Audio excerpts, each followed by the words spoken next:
ReviewTyme is the home for all things theme parks. Stay up to date with our videos by subscribing and tapping the bell icon.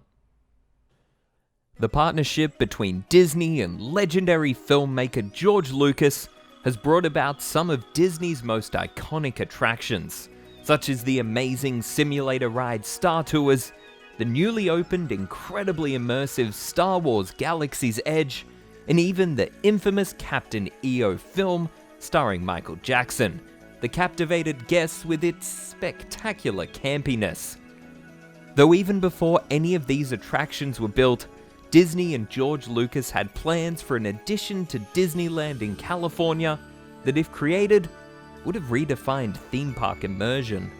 LucasPort was a concept which would have completely revitalized Disneyland's Tomorrowland, with a brand new area contained within a giant, crystal-like structure. Inside would have been a number of attractions, including the original location for Extraterrestrial alien encounter, as well as an incredible, interactive Star Wars roller coaster that would have given guests the choice of how thrilling they wanted their ride to be at multiple points along the track. Something which, even to this day, isn't offered by any roller coasters around the world. For ReviewTyme, I'm Luke, and this is the story of LucasPort, the George Lucas Disneyland. In the 1980s, Michael Eisner spearheaded a campaign to bring together Walt Disney Imagineering and famed Star Wars director George Lucas in a creative partnership to work together on designing brand new thrilling attractions for the Disney parks, utilizing the incredibly popular Lucasfilm properties. The first public glimpse at this partnership was seen in 1986, with the opening of Captain EO at Epcot, the 3D film starring Michael Jackson, which was executive produced by George Lucas. Then, less than 6 months later, guests would get to experience the great partnering of Disney rides with George Lucas's most popular work when Star Tours debuted at Disneyland, allowing guests to fly through and become a part of the Star Wars galaxy in ways never before imagined. Star Tours is a ride that initially proved so groundbreaking and loved by guests, Disneyland stayed open for 60 hours straight after it debuted to give everyone the chance to ride. Since then, the Lucasfilm partnership went on to create the Indiana Jones epic stunt spectacular at Disney's MGM Studios, the Indiana Jones Adventure at Disneyland, as well as the Extraterrestrial alien encounter at the Magic Kingdom. And that's not to mention all of the additions Disney has added since their acquisition of Lucasfilm in 2012. However, the original plans to bring Star Wars and the expansive, creative mind of George Lucas to Disneyland dwarfs what we ultimately got with Star Tours, and in some ways would even have given Galaxy's Edge a run for its money. The LucasPort project was designed in the mid-1980s as a sweeping update to reinvigorate Tomorrowland with exciting new attractions, as it was once again feeling outdated, with its last major overhaul being all the way back in 1967. The project was headed by famed Imagineer Tony Baxter, and would have been situated inside a large, crystal-shaped building at the back of Tomorrowland, replacing the Carousel of Progress Theatre, which at the time contained America Sings, an animatronic revue telling a musical history of America, as well as a large portion of backstage real estate.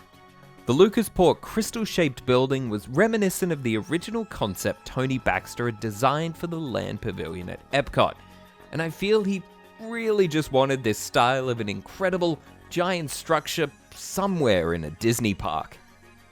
Heading through the building would have been rerouted tracks for the Disneyland monorail and People Mover, and even the Disneyland rocket jets would have been relocated inside the glass crystal, giving some nice, visible kinetics to draw people inside. In order to fit the giant structure inside of Tomorrowland, Autopia would have seen its track shortened, as well as a slight rerouting of the Disneyland Railroad around the new building before joining back up with the Grand Canyon diorama. The interior of LucasPort would have been designed as a futuristic space station, and split across multiple levels. The design of the port would have seen pathways shooting off from the crystal structure towards the major attractions, and these elevated pathways help guests go past the Disneyland berm as well as above established service roads into the newly created show buildings backstage. The first of the major attractions inside would have been the Extraterrestrial Alien Encounter, a ride that I argue would have done much better in the slightly more mature Disneyland than it ultimately did when it opened at the Magic Kingdom in 1995, a park which more heavily focuses on the family experience.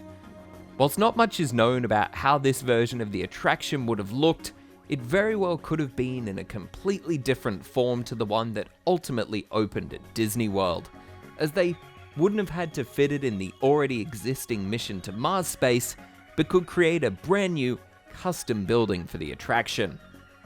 However, the other major attraction would have arguably been the most exciting, a Star Wars roller coaster, a completely original, groundbreaking attraction that wasn't just an overlay of Space Mountain.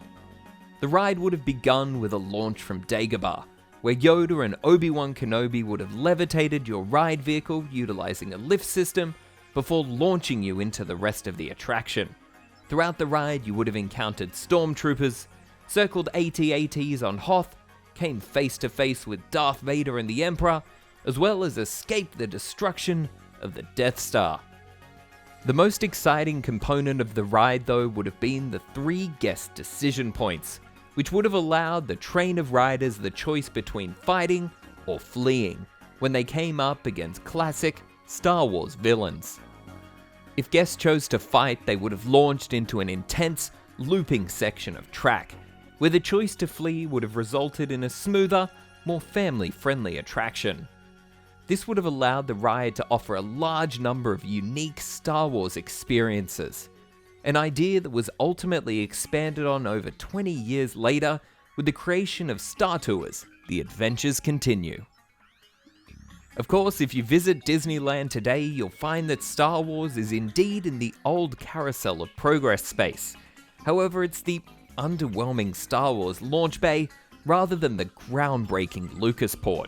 So why didn't the plans come to fruition? 2 major reasons contributed to the ultimate cancellation of this project, and you could probably guess exactly what they were: space and money. Firstly, this project would have been huge, taking up not only on-stage locations but also valuable parcels of backstage land containing facilities that would have to have been moved elsewhere. The biggest space user in the project was of course the Star Wars roller coaster, and the size would ultimately prove impractical. It would take a massive structure to utilize 6 track segments which have the ability to go their separate ways before reconverging back together. And this doesn't even take into account the sheer difficulty of implementing the decision points for riders in a way that would be both safe and practical without completely destroying the ride's hourly capacity, something difficult to solve in the 1980s especially. The other reason was of course cost, something that has destroyed a lot of Disney's most ambitious plans, demolishing the Carousel of Progress Theatre, rerouting major transport attractions, preparing backstage lands, and actually building the project would have cost an astronomical amount of money. And ultimately it was decided that it was much cheaper and easier to just slot Star Tours into the former Adventure Through Inner Space building and call it a day. The concept would live on a little longer in Imagineering though, and did come back up as a proposal for a Disneyland second gate concept entitled Ventureport, which was unconnected to the Westcott plans that would come after, and utilized that name for the central area of the planned park. Ventureport would have included the LucasPort attractions, as well as a Figment and Dreamfinder attraction, Jules Verne area, and an Indiana Jones land, the latter 2 of which would ultimately come to fruition at Tokyo Disney Sea when it opened in 2001.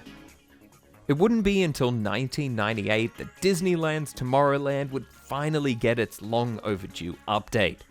But unfortunately, that update wasn't like the plans for LucasPort or even Tomorrowland 2055. It mostly just included a failed People Mover replacement and painting Space Mountain brown. Thankfully, even though LucasPort never saw the light of day, the George Lucas collaboration with Imagineering gave us some attractions that to this day are still some of the best modern Disney rides, including the Indiana Jones Adventure, one of my all-time favorite rides in the world. I do wish though that instead of meeting Darth Vader and viewing a few screen-accurate models at Star Wars Launch Bay, I instead had the chance to choose my own adventure on a Star Wars coaster or get scared half to death from an extraterrestrial alien encounter on my visit to LucasPort. From the home of all things theme parks, I'm Luke for ReviewTyme. Thanks for watching, liking, and subscribing.